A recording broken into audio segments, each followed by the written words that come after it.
What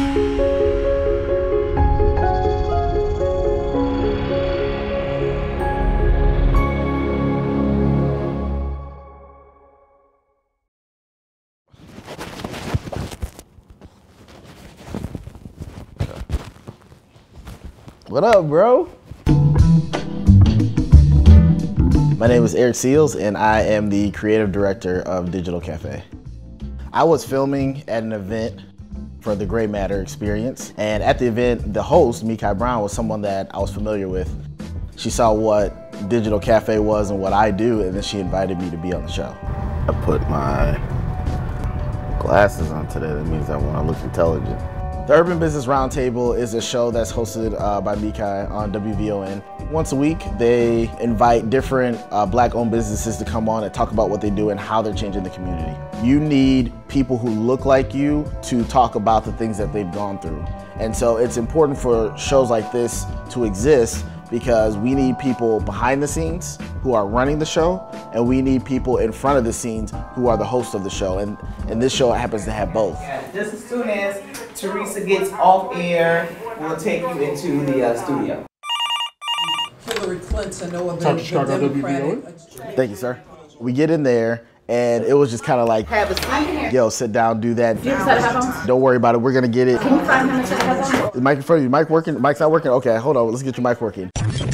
Broadcasting live from the Xfinity Studios at WVON. You're listening to the Urban Business Roundtable. Good morning, and welcome to the Urban Business Roundtable. This is a radio show that is focused on shedding light on the underground African-American business community that we are not talking about in mainstream media. All right, so Tracy is up, and she is the Jackie Joyner-Kersee of the fashion world. So tell me a little bit about the story. Well, I was very young. Being in that room made me think about when I work with people. I'm always telling people, don't worry about it, don't be nervous, relax. Those words don't mean anything. I noticed as I started getting closer to the event, I started getting real nervous because I realized I'm a video editor by nature. I'm taught to take the best of the best. This is a live radio show.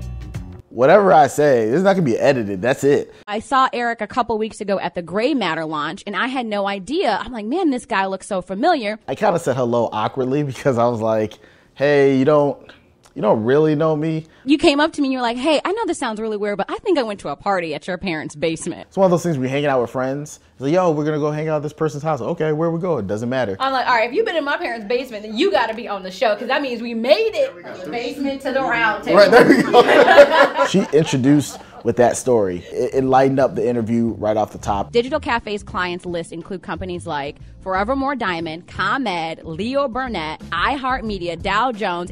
You're legit, and Craftsman, like, whoa. So my introduction for Micae was actually very personal, which was fantastic. It was unique, it was creative. Video production has always been big in my family. It's something that my dad did. I actually got my start working for him in his company in the church. You have a small amount of time, and you want to get a lot of information out. You might have a potential new client that's listening. I feel like there are a lot of folks out there that have a camera and call themselves a videographer, but the work really isn't on par with the things in the marketplace. Everybody is a videographer, and that's okay. You know, everybody's got phones and everybody, you know, can do it. I think it's different when you want to become a storyteller. As far as software and equipment, I like to tell people it really doesn't matter. Really? You know, they say it's that 12 inches behind the camera that makes a difference. There was one time in particular where she asked me a question. I was talking, but my brain wasn't matching with my mouth, and I just started trailing off. My thought was, Eric, if you just stop talking, she'll pick it up.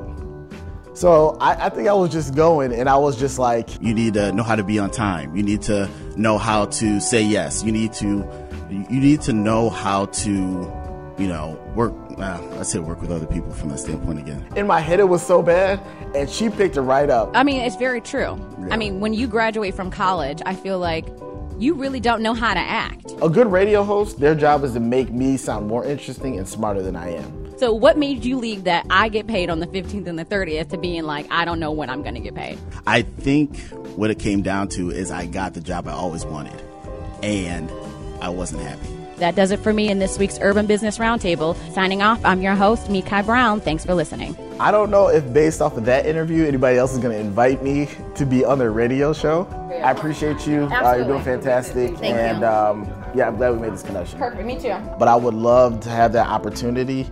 I would love to do it more. You know, radio is a 125-year-old medium, but it's still important. Oh man, that right there, boy. That was tough. It was a lot harder than I thought it was going to be.